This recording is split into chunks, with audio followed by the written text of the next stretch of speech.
Welcome to kitchen diaries. ಇವತ್ತು ನಮ್ಮ kitchen ಡೈರಿಲಿ ಒಂದು ರುಚಿಕರವಾದ ಮೈಸೂರು ರಸಂ ರೆಸಿಪಿನ ನಿಮಗೆ ಮಾಡಿ ತೋರಿಸ್ತಾ ಇದ್ದೀನಿ. ಅದನ್ನು ಒಂದು ಸಲ ಮಾಡಿದ್ರೆ ದಿನ ಅದನ್ನೇ ಮಾಡೋದಕ್ಕೆ ನಿಮ್ಮ ಮನೆಯವರು ಹೇಳ್ತಾ ಇರ್ತಾರೆ.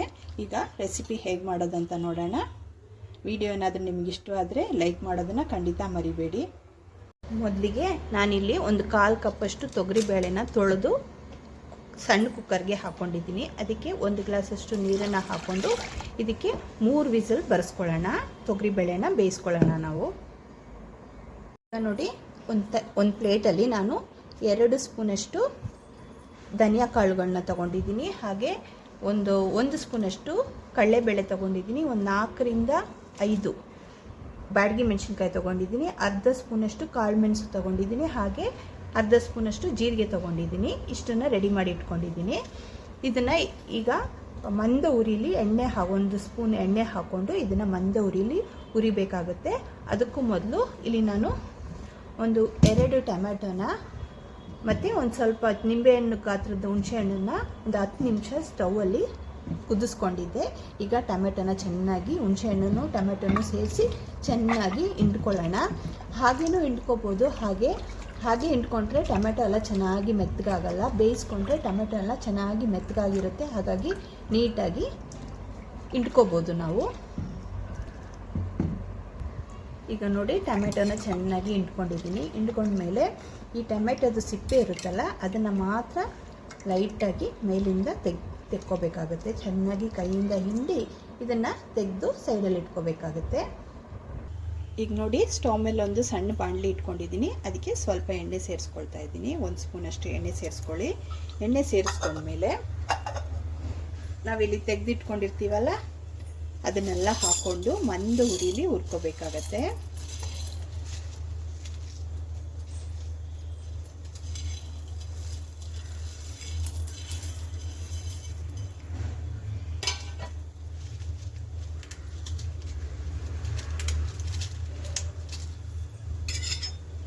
ನೋಡಿ, ಒಂದು 5 ರಿಂದ 10 ನಿಮಿಷದವರೆಗೂ ಮಂದ ಉರಿಲಿ ಇದನ್ನು ಹುರ್ಕೋಬೇಕು ನಾವು. ಗಮ್ ಅಂತ ಸ್ಮೆಲ್ ಬರಬೇಕು. ಎಲ್ಲ ಪದಾರ್ಥಗಳನ್ನ ಸ್ವಲ್ಪ ಲೈಟಾಗಿ ಕಲರ್ ಚೇಂಜ್ ಆಗಬೇಕು. ಅದರ ಜೊತೆಗೆ ಸ್ವಲ್ಪ ಕರಿಬೇವನ್ನು ಹಾಕ್ಕೊಂಡಿದ್ದೀನಿ. ಇದನ್ನು ಚೆನ್ನಾಗಿ ಇದ್ರ ಜೊತೆಗೆ ಹುರ್ಕೋಬೇಕಾಗುತ್ತೆ. ಎಲ್ಲ ಪದಾರ್ಥಗಳನ್ನು ಸೇರಿಸ್ಕೊಂಡು ಮಂದ ಉರಿಲಿ ಹುರಿಬೇಕಾದ್ರೆ ಗಮ್ ಅಂತ ಸ್ಮೆಲ್ ಬರಬೇಕು. ಅಲ್ಲಿವರೆಗೂ ನಿಧಾನವಾಗಿ ಹುರ್ಕೊಳ್ಳಿ. ನೋಡಿ, ಈಗ ಗಮ್ ಅಂತ ಸ್ಮೆಲ್ ಬರ್ತಿದೆ. ಈಗ ಸ್ಟವ್ ಫ್ಲೇಮ್ನ ಆಫ್ ಮಾಡ್ಕೊಳ್ತಾ ಇದ್ದೀನಿ. ಆಫ್ ಮಾಡಿಕೊಂಡು ಇದನ್ನು ಒಂದು 5 ನಿಮಿಷ ತಣ್ಣಗಾಗೋಕ್ಕೆ ಬಿಡೋಣ.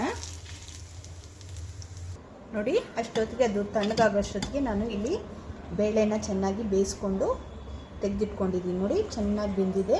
ಈಗ ಬೇಳೆನ ನಾವು ಸ್ವಲ್ಪ ಹೀಗೆ ಸೌಟಿಂದ ಮಸ್ಕೊಳ್ಳೋಣ. ಈಗ ಇದು ಸೈಡಲ್ಲಿರಲಿ. ಈಗ ನೋಡಿ, ನಾವು ಹುರಿದಿರೋ ಇದೆಲ್ಲ ಸ್ವಲ್ಪ ಪದಾರ್ಥಗಳೆಲ್ಲ ತಣ್ಣಗಾಗಿದೆ. ಈಗ ಇದನ್ನು ಪೌಡ್ರ್ ಮಾಡ್ಕೊಂಡು ಬರೋಣ.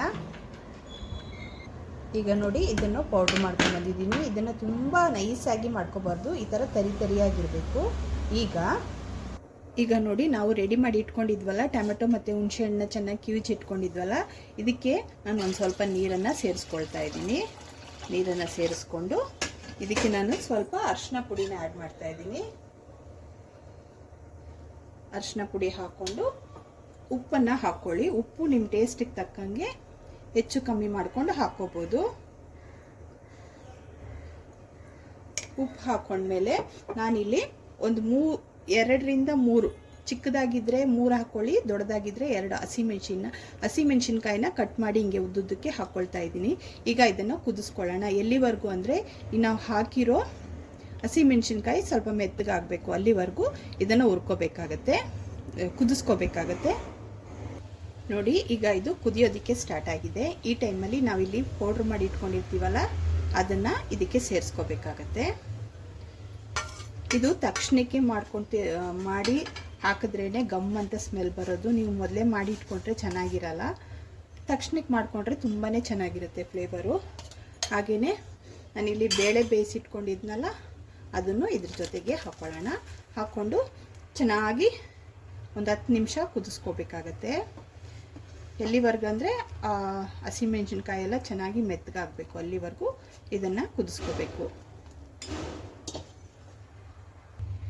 ನೋಡಿ 10 ನಿಮಿಷ ಆಯಿತು, ಚೆನ್ನಾಗಿ ಕುದೀತಾ ಇದೆ. ಈಗ ನೋಡಿ ನಾವು ಹಾಕಿರೋ ಹಸಿಮೆಣಸಿನ್ಕಾಯಿನ ಚೆಕ್ ಮಾಡ್ಕೊಳ್ಳೋಣ.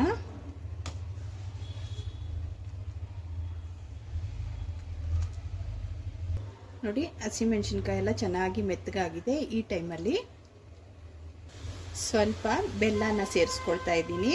ಇದು ಆಪ್ಷನಲ್ಲು, ಬೇಕಂದರೆ ಹಾಕ್ಕೊಳ್ಳಿ, ಇಲ್ಲ ಅಂದರೆ ಸ್ಕಿಪ್ ಮಾಡಿಬಿಡಿ. ಹಾಗೆಯೇ ಸ್ವಲ್ಪ ಕೊತ್ತಂಬರಿ ಸೊಪ್ಪನ್ನ ತೊಳೆದು ಸಣ್ಣ ಸಣ್ಣದಾಗಿ ಕಟ್ ಮಾಡಿ ಇಟ್ಕೊಂಡಿದ್ದೀನಿ, ಅದನ್ನು ಸೇರಿಸ್ಕೊಂಡು ಒಂದು 5 ನಿಮಿಷ ಹಾಗೆಯೇ ಕುದಿಸ್ಕೊಳ್ಳೋಣ. ಈ ಟೈಮಲ್ಲಿ ಉಪ್ಪನ್ನೆಲ್ಲ ಚೆಕ್ ಮಾಡ್ಕೊಳ್ಳಿ, ಉಪ್ಪು ಖಾರ ಎಲ್ಲ ಸರಿ ಇದೆಯಾ ಅಂತ. ಖಾರ ಏನಾದರೂ ಕಡಿಮೆ ಇದ್ದರೆ ಸ್ವಲ್ಪ ಖಾರದ ಪುಡಿನ ಹಾಕೋಬೋದು. ನೋಡಿ ಈಗ ಒಂದು 5 ನಿಮಿಷ ಆಗಿದೆ, ಚೆನ್ನಾಗಿ ಕುದ್ದಿದೆ. ಈಗ ಇದಕ್ಕೆ ಒಗ್ಗರಣೆ ಹಾಕ್ಕೊಳ್ಳೋಣ. ಒಗ್ಗರಣೆ ಮಾಡ್ಕೊಳ್ಳೋಕ್ಕೆ ಒಂದು ಸಣ್ಣ ಬಾಣಲಿ ಇಟ್ಟಿದ್ದೀನಿ, ಅದಕ್ಕೆ ಎಣ್ಣೆ ಸೇರಿಸ್ಕೊಳ್ತಾ ಇದ್ದೀನಿ. ಎಣ್ಣೆ ಹಾಕೊಂಡ್ಮೇಲೆ ಒಂದು ಅರ್ಧ ಸ್ಪೂನಷ್ಟು ಸಾಸಿವೆ ಕಾಳನ್ನ ಸೇರಿಸ್ಕೊಳ್ಳಿ.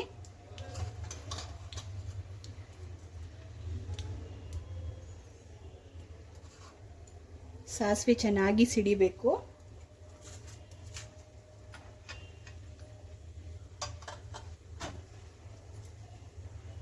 ನೋಡಿ ಸಾಸಿವೆ ಸಿಡಿತಿದೆ. ಈ ಟೈಮಲ್ಲಿ ಒಂದು ಅರ್ಧ ಸ್ಪೂನಷ್ಟು ಜೀರಿಗೆನ ಸೇರಿಸ್ಕೊಳ್ಳಿ. ಹಾಗೆಯೇ ಒಂದು 2ರಿಂದ 3 ಒಣಗಿದ ಮೆಣಸಿನ್ಕಾಯಿನ ಸೇರಿಸ್ಕೊಳ್ಳಿ. ಹಾಗೆ ಸ್ವಲ್ಪ ಕರ್ಬೇವಿನ ಸೊಪ್ಪನ್ನು ಸೇರಿಸ್ಕೊಂಡು ಒಗ್ಗರಣೆ ಕೊಟ್ಕೊಳ್ಳೋಣ. ಈಗ ಅದನ್ನು ಆ ರಸಕ್ಕೆ ಸೇರಿಸ್ಕೊಳ್ಳೋಣ. ಈಗ ನೋಡಿ ನಾನು ಒಗ್ಗರಣೆನ ರಸಕ್ಕೆ ಹಾಕೊಳ್ತಾ ಇದ್ದೀನಿ. ರಸಕ್ಕೆ ಸೇರಿಸ್ಕೊಂಡಿದ್ದೀನಿ. ಈಗ ರಸ ರೆಡಿಯಾಗಿದೆ. ಈಗ ಸ್ಟವ್ ಫ್ಲೇಮ್ನ ಆಫ್ ಮಾಡ್ಕೊಳ್ಳೋಣ. ನೋಡಿ ರುಚಿಕರವಾದ ಮೈಸೂರು ರಸಂ ರೆಡಿಯಾಗಿದೆ. ಇದು ತುಂಬಾ ಗಮ್ಮಂತ ಸ್ಮೆಲ್ ಬರುತ್ತೆ ಮತ್ತು ಟೇಸ್ಟೂ ತುಂಬ ಚೆನ್ನಾಗಿರುತ್ತೆ. ಇದ್ರ ಜೊತೆಗೆ ಬಾಳೆಕಾಯಿ ಪಲ್ಯ ಅಥವಾ ಆಲೂಗಡ್ಡೆ ಪಲ್ಯ ಇದ್ದರೆ ತುಂಬಾ ಚೆನ್ನಾಗಿರುತ್ತೆ. ಇವತ್ತಿನ ರೆಸಿಪಿ ಏನಾದರೂ ನಿಮ್ಗೆ ಇಷ್ಟವಾದರೆ ಲೈಕ್ ಮಾಡಿ, ಶೇರ್ ಮಾಡಿ ಮತ್ತು ಸಬ್ಸ್ಕ್ರೈಬ್ ಮಾಡೋದನ್ನು ಖಂಡಿತ ಮರಿಬೇಡಿ.